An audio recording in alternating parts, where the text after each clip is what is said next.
been revealed that the man who killed two people in a knife attack in central London on Friday had been released from prison halfway through a sentence for a bomb plot.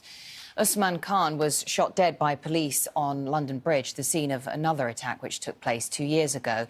This latest attack began at a conference he was attending on prisoner rehabilitation. Let's go live now to Stancl, who's just by London Bridge. And Catherine, understandably, some very serious questions being asked and controversy around why Usman Khan was released and how he was eligible for release.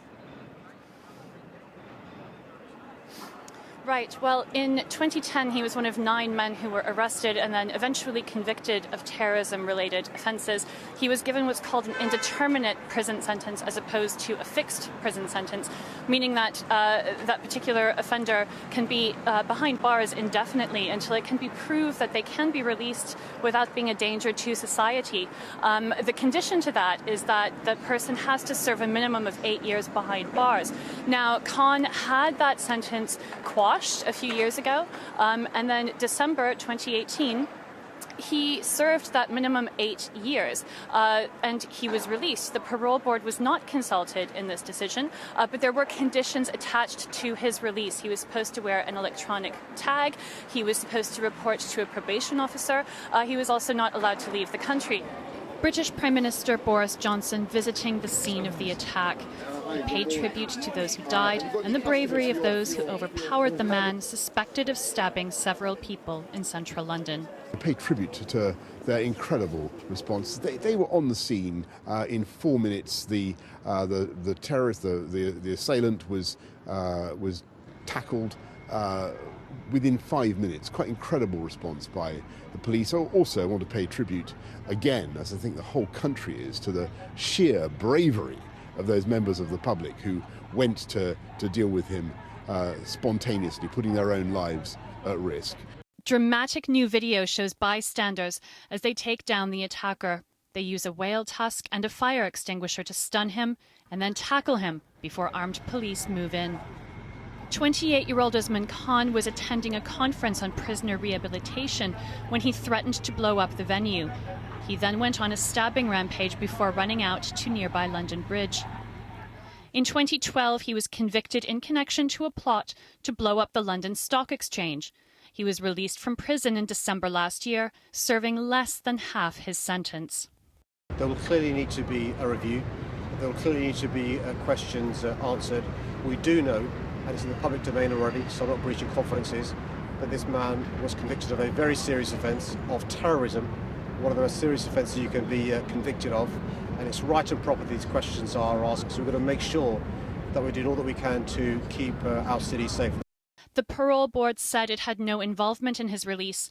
In a statement, it said, "Given the seriousness of this attack, it is understandable that there is speculation about the attacker's release from prison." The parole board can confirm it had no involvement with the release of the individual identified as the attacker, who appears to have been released automatically on licence without ever being referred to the board. Police are searching Khan's home in Staffordshire, 3 hours north of London. They believe he was acting alone and there's no further threat to the public. And Catherine, it's important that this attack took place just weeks before a general election in this country. There is now a question about how it's going to be politicised and how prominently it's going to feature in the election.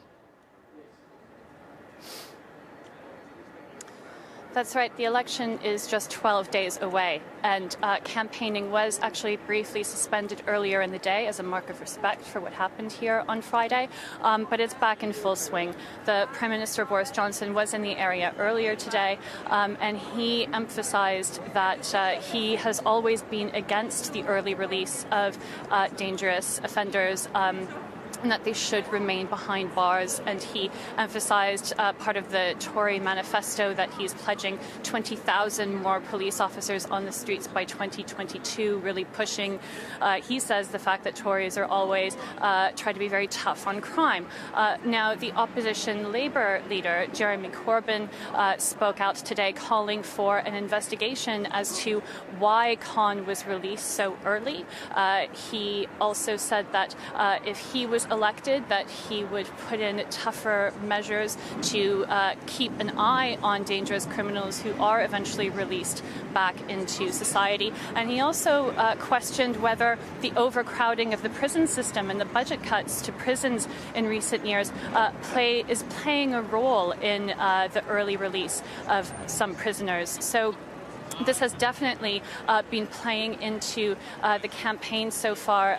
Even the Home Secretary weighed in on Twitter, blaming Labour for changing the laws, saying that once a dangerous criminal has served half their sentence, there should be an automatic release. So this is definitely part of the election campaign and will be playing high for all the major parties leading up to the election. Thank you very much with the latest from London Bridge. Thanks, Catherine Stancl.